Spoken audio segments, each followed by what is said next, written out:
The morning of our Series B closing, I sat in my 7-year-old Honda Civic in the parking garage of a hotel I helped choose, watching through the windshield as valets in black uniforms rushed past carrying floral arrangements I had approved 3 weeks earlier. My brother was already inside. My father was already inside. And somewhere on the 42nd floor in a conference room I had booked, 23 investors were waiting to sign documents that would value our company at $850 million. I had not been invited to the meeting. My phone buzzed. A calendar reminder I had set 18 months ago. Series B close. Remember how far we've come. I stared at it until the screen went dark. Let me tell you how we got here. Not the version my father tells at dinner parties, where he discovered a market gap and built a team around his vision. The real version. The one that starts in my childhood bedroom with a whiteboard covered in flowcharts and a girl who genuinely believed that if she worked hard enough, her family would see her. I am the middle child. My older brother is named Marcus. And from the moment he was born 11 months before me, my father decided Marcus was the one who mattered. Not because Marcus was smarter. Not because Marcus worked harder. Simply because Marcus was first and Marcus was a son. And in my father's world, that was the only math that ever counted. My younger sister Camille was too young to factor into any of it. She mostly watched from the sidelines, which as it turned out, was the safest place to be. I graduated top of my class in computer science from the University of Michigan. Marcus graduated from the same school 4 years earlier with a degree in business administration and a GPA he never shared with anyone. While I was finishing my thesis on algorithmic supply chain optimization, Marcus was working at my father's small logistics consulting firm, a company with 11 employees and a client list that had barely changed in a decade. My father had built it from nothing in the 90s and he was proud of it, but it was not growing. It had not grown in 6 years. The summer after graduation, my father called me into his home office. He sat behind his mahogany desk the way he always did, like he was granting an audience. He told me he wanted me to come work for the family. He told me the firm needed modernizing. He told me I was smart enough to fix it. He did not offer me a title. He did not offer me equity. He offered me a salary that was $12,000 less than the offer I had already received from a logistics tech company in Austin. When I pointed this out, he looked at me the way he always looked at me when I said something he found inconvenient. Like I had spoken out of turn at a formal dinner. "This is family," he said. "You don't negotiate with family." I took the job. I am still trying to fully understand why. Part of it was genuine belief. I thought I could build something real inside an existing structure. Use the client relationships my father already had and create something neither of us could build alone. Part of it was the thing I spent years in therapy learning to name. I wanted him to finally see me. The first 6 months, I worked 16-hour days rewriting every internal process the firm had. I built a routing optimization system from scratch. I automated the reporting that 4 people had been doing manually. I reduced client delivery errors by 61% in the first quarter alone. My father showed the results to Marcus and said, "See? This is what we needed." He said it to Marcus, not to me. To Marcus like Marcus had arranged it. By the end of my first year, I had an idea that was much bigger than a consulting firm. The logistics industry was still operating on legacy software built in the early 2000s. Companies were paying millions for systems that were slow, siloed, and completely incompatible with modern supply chain demands. I saw a way to build a platform that would sit on top of existing infrastructure and make it intelligent. Real-time rerouting, predictive disruption modeling, automated compliance across 12 regulatory frameworks. I had been sketching the architecture in notebooks for months. I went to my father and laid it all out. Charts, projections, technical specs, market analysis. 2.5 hours. He listened. He asked questions. And then he leaned back in his chair and said, "Let's do it." That was the founding of Meridian Logistics Platform. The name was my idea. The technology was entirely mine. The patents, which I filed personally, were in my name because at that point we had not yet established a corporate entity and my attorney told me to protect the IP immediately. That detail will become important. Please hold on to it. My father contributed the client base and $200,000 in startup capital. I contributed the platform, the code base, the architecture, the development roadmap, and the next 3 years of my life. We agreed I would receive 30% equity once the company was formally incorporated. We agreed on this verbally over a dinner table with no attorney present. I know. Marcus joined 6 months later as Chief Operating Officer. He had not been part of the founding conversation. He had not contributed to the technical design. He showed up one Monday morning with a new business card and a corner office that used to be a storage room. And my father announced at the all-hands meeting that Marcus would be overseeing company operations and strategic direction. I smiled and clapped with everyone else because I did not yet understand what was happening. Within 3 months, Marcus had restructured the reporting hierarchy so that my engineering team reported to him before they reported to me. He began attending investor calls introducing himself as a co-founder.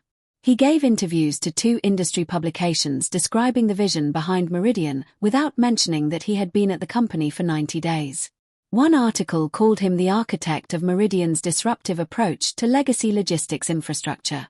I read it on my phone in the bathroom sitting on the floor with my back against the wall. I went to my father. I told him what was happening. I told him Marcus was taking credit for work he hadn't done and making decisions about engineering processes he didn't understand. My father listened to the whole thing and then said something I have replayed in my mind so many times, the memory has almost worn smooth. Marcus needs to feel ownership to perform at his best. You already know you're good. You don't need the credit. So I stopped needing the credit. Or I stopped saying I needed it. I went back to work. Meridian grew. Of course it grew because the platform was genuinely solving a problem nobody else had solved cleanly. We signed 12 enterprise clients in the second year. We were processing over 40 million logistics events per month by year 3. A venture firm reached out about Series A funding. My father let Marcus lead the pitch. I prepared every slide. I built every demo. I sat in the back of the room during the actual presentation and watched my brother describe the technical differentiators of a system he could not have explained to you line by line if his career depended on it. When the partner asked a question about the predictive disruption model, Marcus turned and looked at me just for a second. And then he said, "Our technical team can follow up on the specifics." We closed Series A at $40 million. The company was valued at $160 million. I was still not formally on the cap table. Every time I raised the equity conversation, my father told me it was being handled. He told me the attorneys were working on it. He told me these things took time. I asked for documentation. He sent me a memo on company letterhead signed by himself acknowledging my 30% stake pending formal agreement. I kept it in a folder in my email. My attorney told me it was meaningless. I kept working anyway. By year 4, I had filed 11 patents in my own name covering the core innovations that powered Meridian's platform. I want to be very clear about this. Those patents were mine. They had been filed before any corporate structure existed. When the company's attorneys later tried to argue they should have been assigned to Meridian automatically, they ran into a very specific problem, which was that no assignment agreement had ever been executed. My signature had never appeared on a transfer document, not once. This was not an oversight on my part. By year 3, I had begun to understand, slowly and painfully, what my role in this family was. I had watched Marcus get promoted to CEO while I was still technically listed as Director of Engineering on the company website. I had watched my father introduce Marcus to clients as the man who built Meridian at a dinner in Chicago while I sat 2 seats away. I had watched and I had kept building and I had kept the patents in my name. And I had begun talking quietly to an intellectual property attorney named Grace who had offices in downtown Detroit. Grace told me to document everything I did. The Series B process began 18 months before that morning in the parking garage. The lead investor was a growth equity firm out of New York. Their team was thorough. They sent a 40-page due diligence request that covered everything from client contracts to technical architecture to IP ownership. I answered the technical sections myself.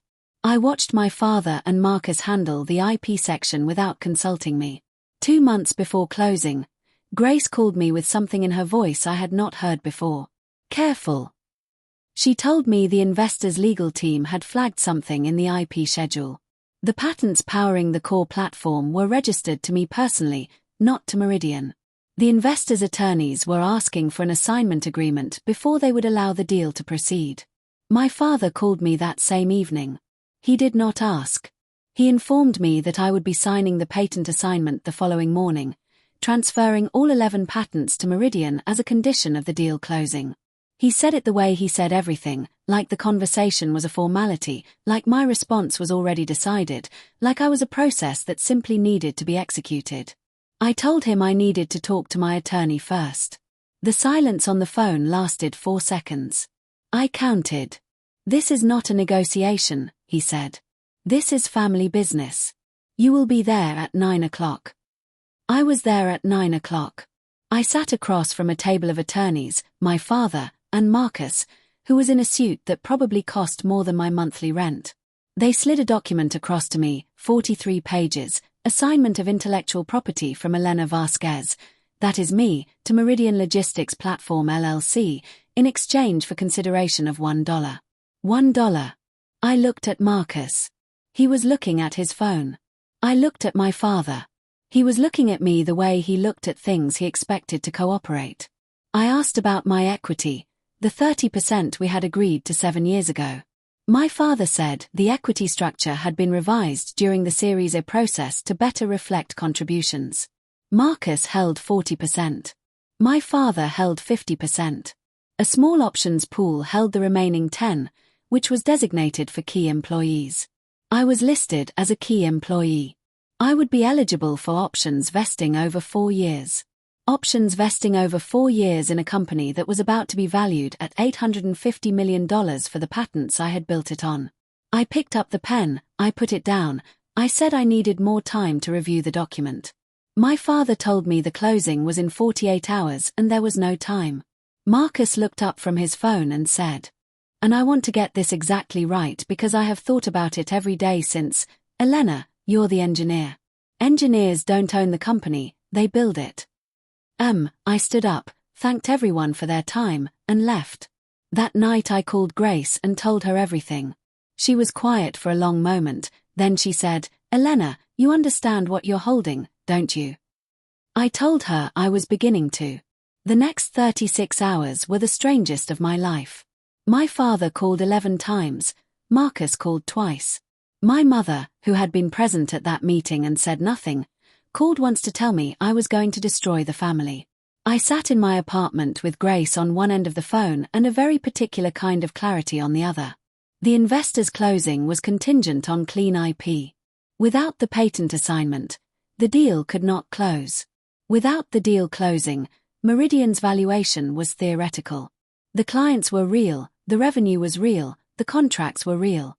But the thing the investors were paying $850 million for was the technology, and the technology, legally and formally, belonged to me. I made 3 calls.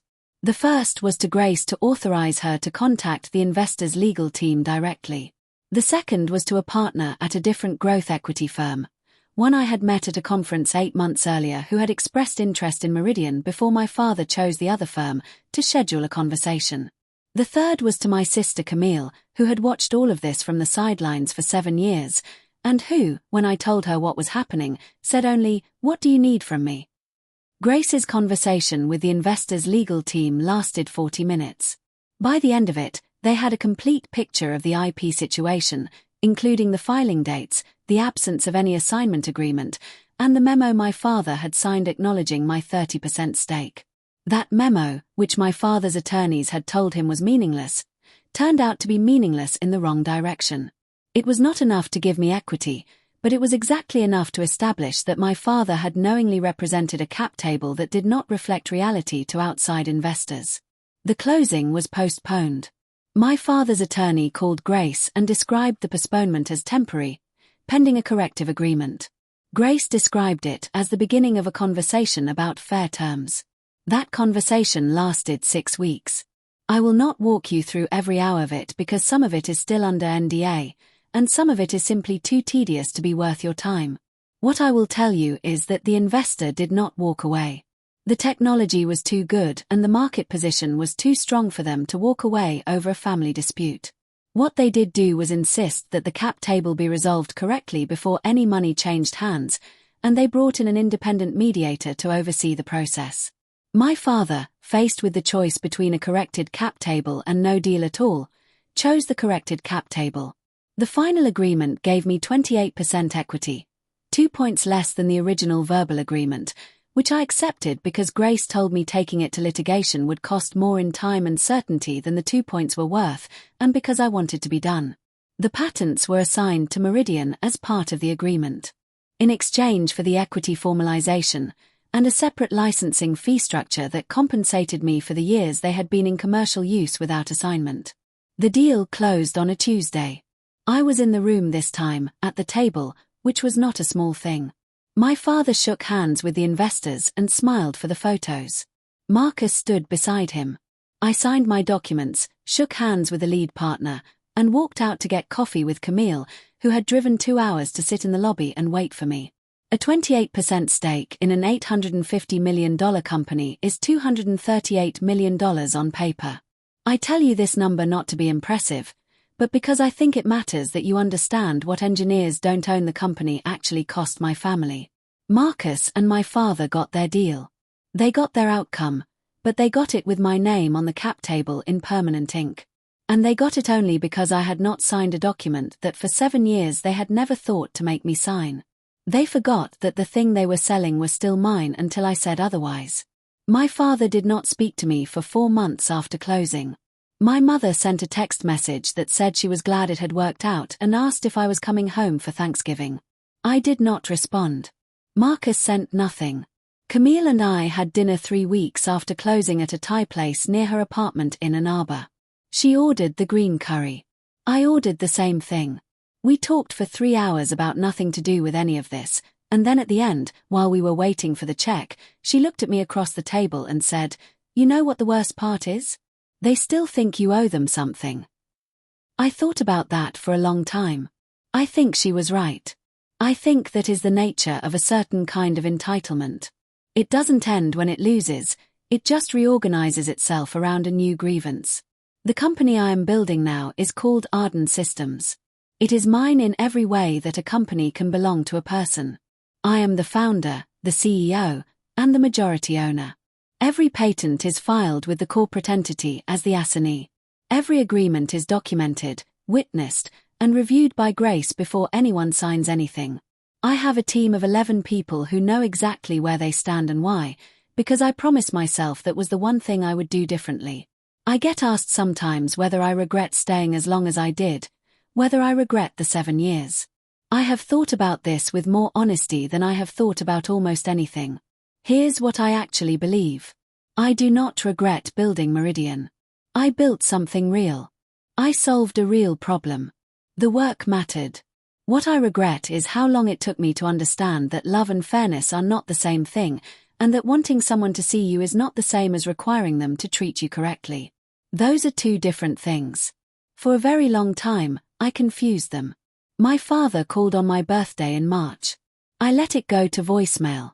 He left a message that was 40 seconds long and said, in various ways, that he hoped I was well.